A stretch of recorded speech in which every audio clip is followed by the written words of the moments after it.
What's going on, guys? Alex here from TFLoffroad, and I'm back with our new video series, TFL Reviews, where we review camera and car-related gear.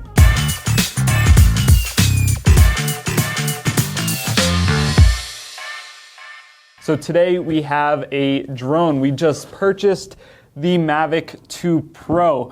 This is a $1,500 drone that we're really excited to start using in our videos, but you can buy this for $1,500 from DJI themselves, or you can get it from a camera shop for $1,500, or you can go on Amazon and get a bundle for the same price. That's what we did.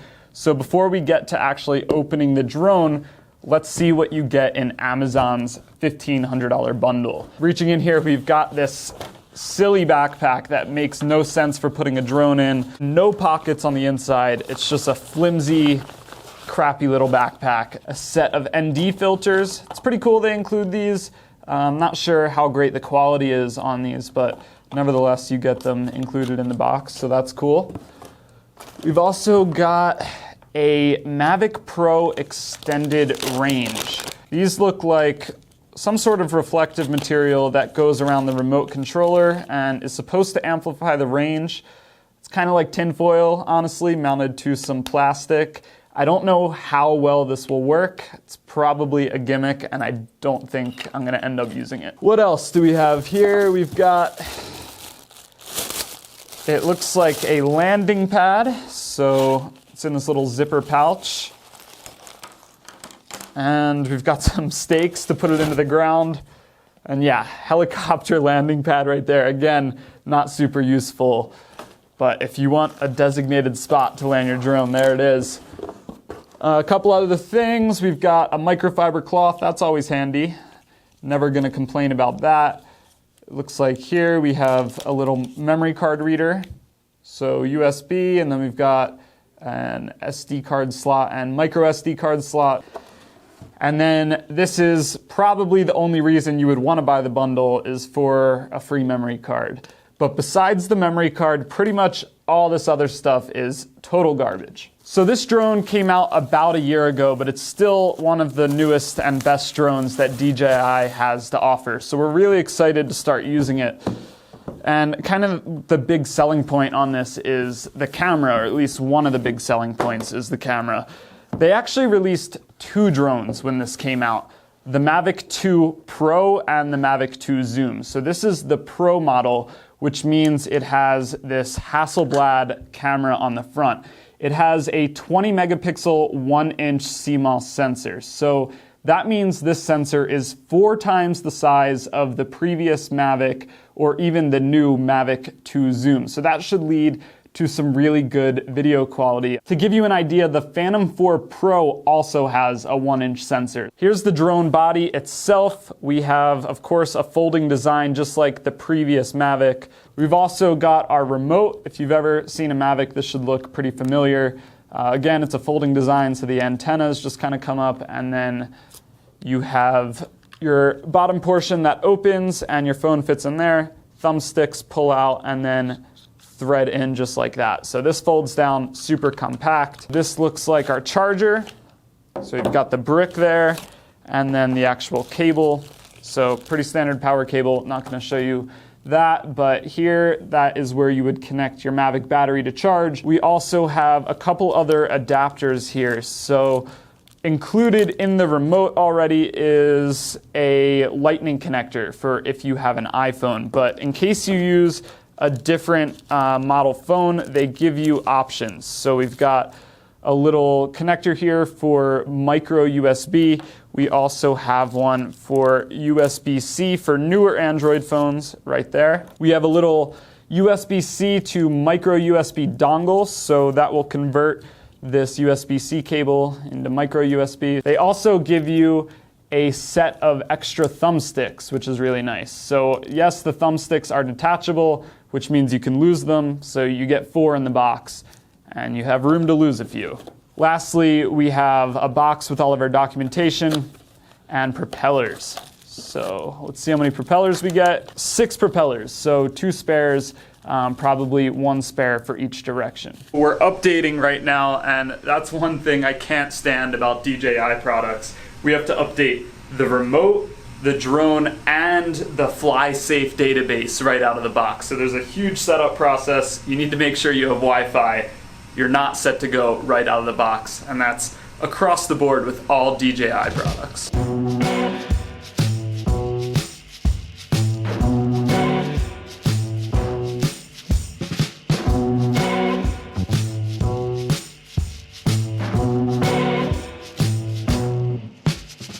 Before I put this thing down and actually fly it, it takes a micro SD card, which is neat, but it has 8 gigs of built-in internal storage. So if you forget to put your memory card back in here and then you're out somewhere incredible and want to capture some scenery but don't have a memory card, you're good to go because you have internal storage. Time to take this drone up in the sky. And one thing I really like about the Mavic is that yes, it's foldable, but you can fold it with the prop still attached. So when you get to where you want to shoot, all you have to do is extend the arms, plop it down on the ground, and turn it on. There's no props that you need to attach. So I'm trying to take off, and again, my frustrations with DJI's software are coming out. This is a brand new drone. It hasn't even been flown yet, and already it has a compass error, and it wants us to calibrate the compass. I don't really have a choice, so I'm gonna do that.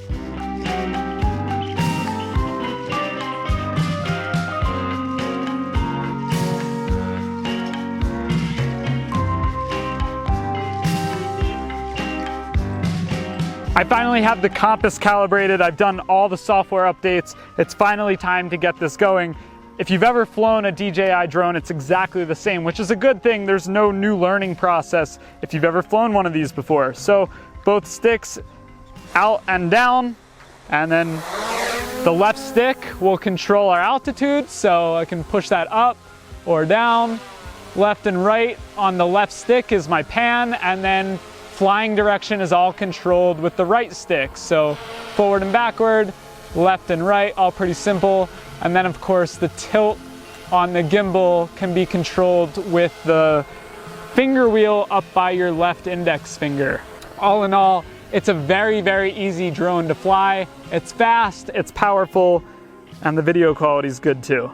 A quick overview, if you've never seen a Mavic before, this is what they call their prosumer drone, and it's basically a foldable drone. So it's not the most portable drone they make. What they're trying to do is mix video quality with portability to make something that's not quite as huge as their Phantom or Inspire, but also performs much better than the tiny little Spark or Mavic Air. Now, if you've ever seen the first generation Mavic, you might think that this is the same exact thing with a new camera. But you would be wrong, because they actually slightly changed the aerodynamics of the quadcopter. It now has 19% less drag when it's flying, which means longer battery life. DJI claims you can get 31 minutes of flight time off a single battery.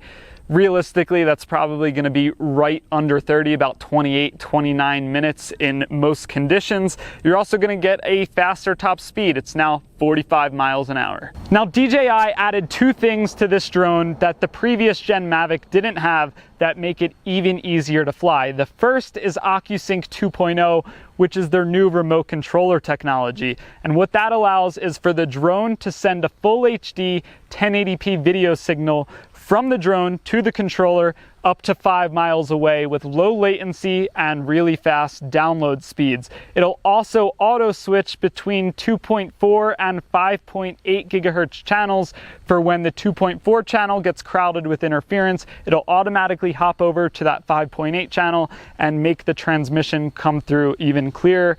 Now, the other thing they did is added omnidirectional obstacle avoidance. The previous gen Mavic only had forward and downward facing sensors, but now this drone has sensors on the top, both sides, the back, the bottom, the front. There's sensors everywhere, which means this drone is almost impossible to crash.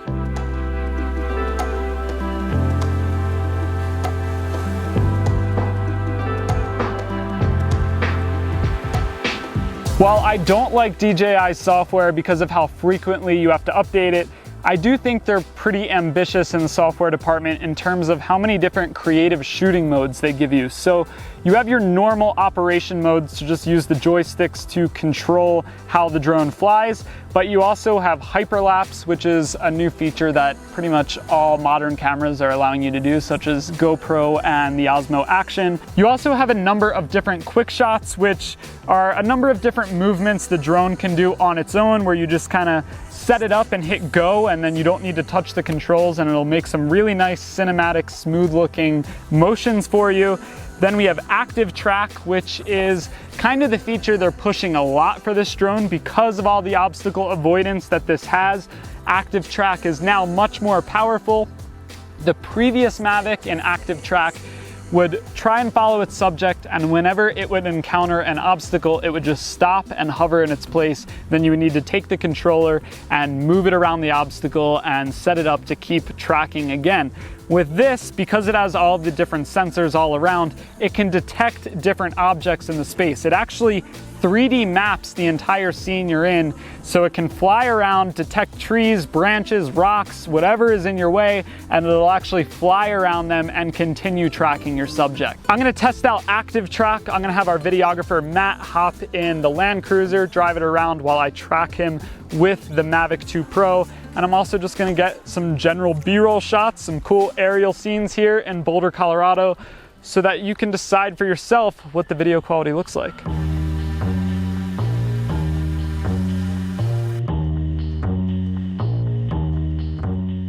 I used active track in slow mode because I wanted to keep the obstacle avoidance system working.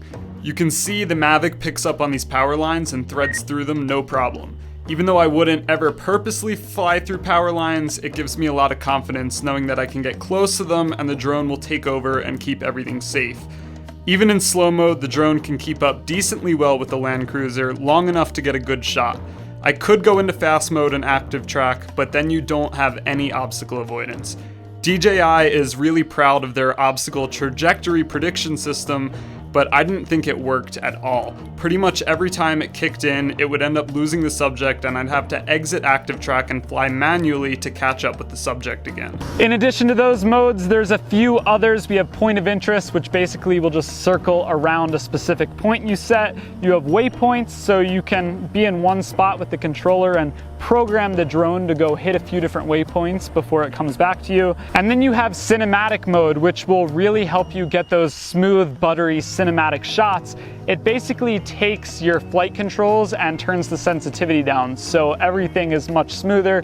The braking distance is increased, so it takes a longer time for the drone to go from full speed down to a stop, again helping with the smooth motion. The only thing it doesn't smooth is the tilt axis on the gimbal.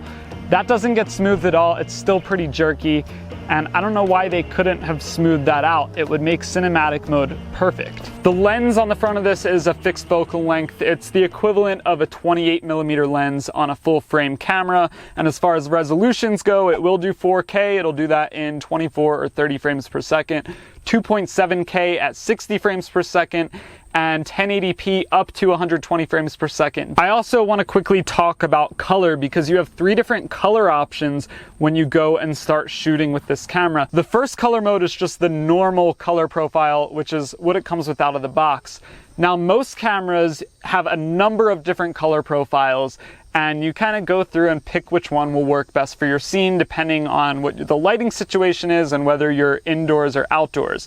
Now, in the normal shooting mode, this only has one color profile, and it's called HNCS, or Hasselblad Natural Color Solution. And basically the camera runs a bunch of different calculations while it's flying and optimizes certain parts of the image to bring out more saturation and more contrast without the user having to pick a specific color profile. Now, the other 2 color profiles are 10-bit D-Log M and 10-bit HDR video. And both of those record in a high efficiency video codec, which is H.265. Now, you might not know what that means, and that's okay because I don't think most people know what that means. Most people are gonna stay in the normal color profile that this drone comes with out of the box. You do have the option to record 10-bit in log, so you can do some crazy color correction in post, but just keep in mind it is an H.265. You're gonna need a crazy computer to edit all that. You're gonna be dealing with proxy files. It'll be a whole mess if you don't know what you're doing, so unless you're really crazy with color correction, you really know what you're doing, that's not a feature you're gonna be using all that much.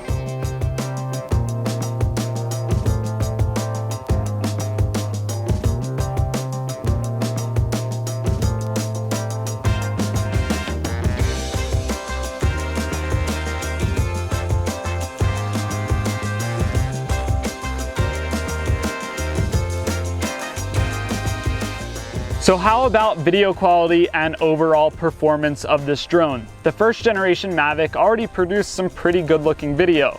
The Hasselblad camera on here takes it a step further, and the video quality goes from good to great, which is awesome. You now have something that looks like a Phantom 4, but in a much smaller foldable package. And the reason I love the Mavic platform so much is because yes, it can fit in some small spaces. You can pack it on vacation and not have a full separate suitcase for your drone, but it's big and powerful enough to get up in the sky and not be taken down by the wind. Not quite as strong as the Phantom, but way, way better than the Spark, which every time we're off-roading and try and fly that thing, it just gets pulled away, and I really feel like I'm never gonna be able to get it back. The only downside to this drone is the software. You have to update all the time, which is a huge pain if you're on location and want to film. And besides the updates, the software can be a little frustrating in general. Cinematic mode doesn't dampen the tilt axis, trajectory prediction just doesn't work, and I'm never confident that the Mavic 2 will be ready to fly the second I put it down on the ground. That being said, it's still usable, and I wouldn't say the software is a reason not to buy this drone, especially because the quick shots work so well. Do I recommend the Mavic 2 Pro? Absolutely. I think it's the best portable drone you can buy right now, and I think it's the best prosumer drone you can buy right now, portable or not. The video quality is amazing, it's easy to use, and it's super portable. I was really excited when I found out that Hasselblad was sticking a camera onto a DJI drone. They're not some new manufacturer jumping into a hot drone space. They've been making high quality, medium format cameras for years. And fun fact, Hasselblad was the first camera on the moon. Because of the omnidirectional obstacle avoidance system in this drone, this is the most crash-proof drone I have ever flown, which would make it really easy to recommend to a first-time drone flyer if it weren't for the price. $1,500 is a little steep for someone trying to get into drones for the first time, but if you know you're gonna be making some cinematic productions with it, then by all means, I recommend it. If you just want the experience of flying a drone, or maybe you wanna get involved in drone flying without taking too much of a risk, you might want to check out the Mavic Air or even the Spark, which DJI isn't making anymore, but you can still find pretty discounted online. So I would maybe check out one of the cheaper units before you step up to this monster. All in all, this is an awesome drone. The video quality is amazing and it fits into my backpack. So yes, I love this drone. As always, thanks for watching. Don't forget to go back to TFL Off-Road for more news, views, and real world gear reviews.